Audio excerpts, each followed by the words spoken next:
तालिबानी सब सोच रहे थे कि अमेरिका की फौज हटे तो इनको हम दिखाएं, और यहां बैठे तालिबान सोच रहे हैं कि ये योगी मोदी हटें और हम इनको मजा चखाएं।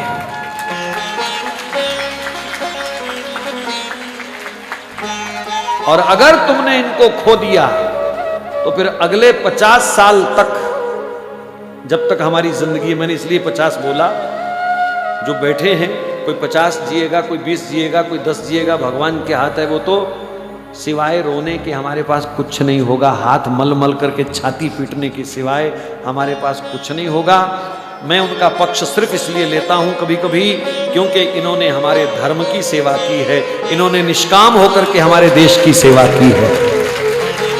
ये वंशवाद को लेकर के नहीं लड़ रहे, इन्होंने अपने बच्चों के नाम एफडीआं नहीं कराई हैं, इन्होंने कोई अपने 800 करोड़ के बंगले नहीं बनाए हैं, इन्होंने कोई इत्र की फैक्ट्रियां भी नहीं लगाई हैं। इनका जो कुछ है वो देश के लिए है, देश के हित में है। एक प्रधानमंत्री की मां और 10 बाई 10 के कमरे में रहती हो तो उस बंदे के तो चरण धो के पीने चाहिए हिंदू समाज को।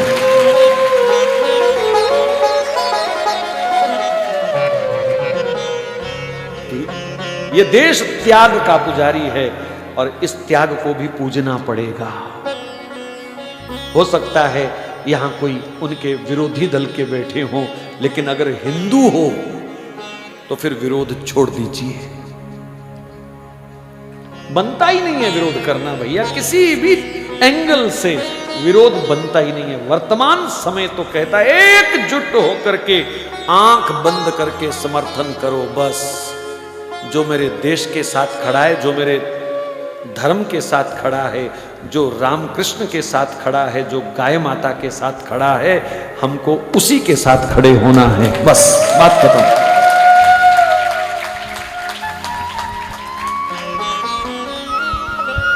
पांच 500 वर्ष का कलंक धुल रहा है अयोध्या में है?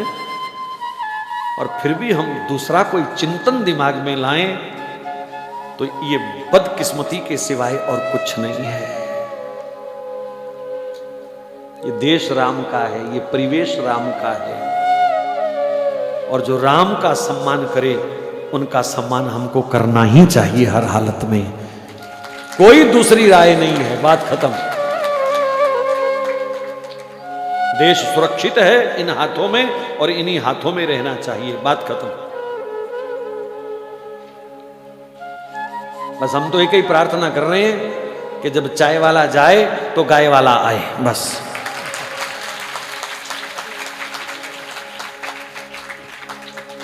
और कोई मंशा नहीं है, बस।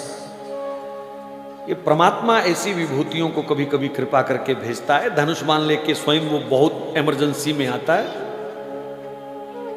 अपनी विभूतियों को वो भेजता है। और ये भी विभूतियां हैं हमारी, इसलिए आंख बंद करके समर्थन करना चाहिए। ये मेरा आपको व्यक्तिगत सुझाव है, बस, और कुछ नहीं है। ये व्यक्तिगत सुझाव है। देश विदेश में बहुत लोग कथा को सुन रहे हैं, लाइव भी सुन रहे हैं, बाद में भी सुनेंगे। मैं सबको प्रार्थना कर रहा हूं, कम से कम अपना हित पहचानने की आदत डाल लो। अब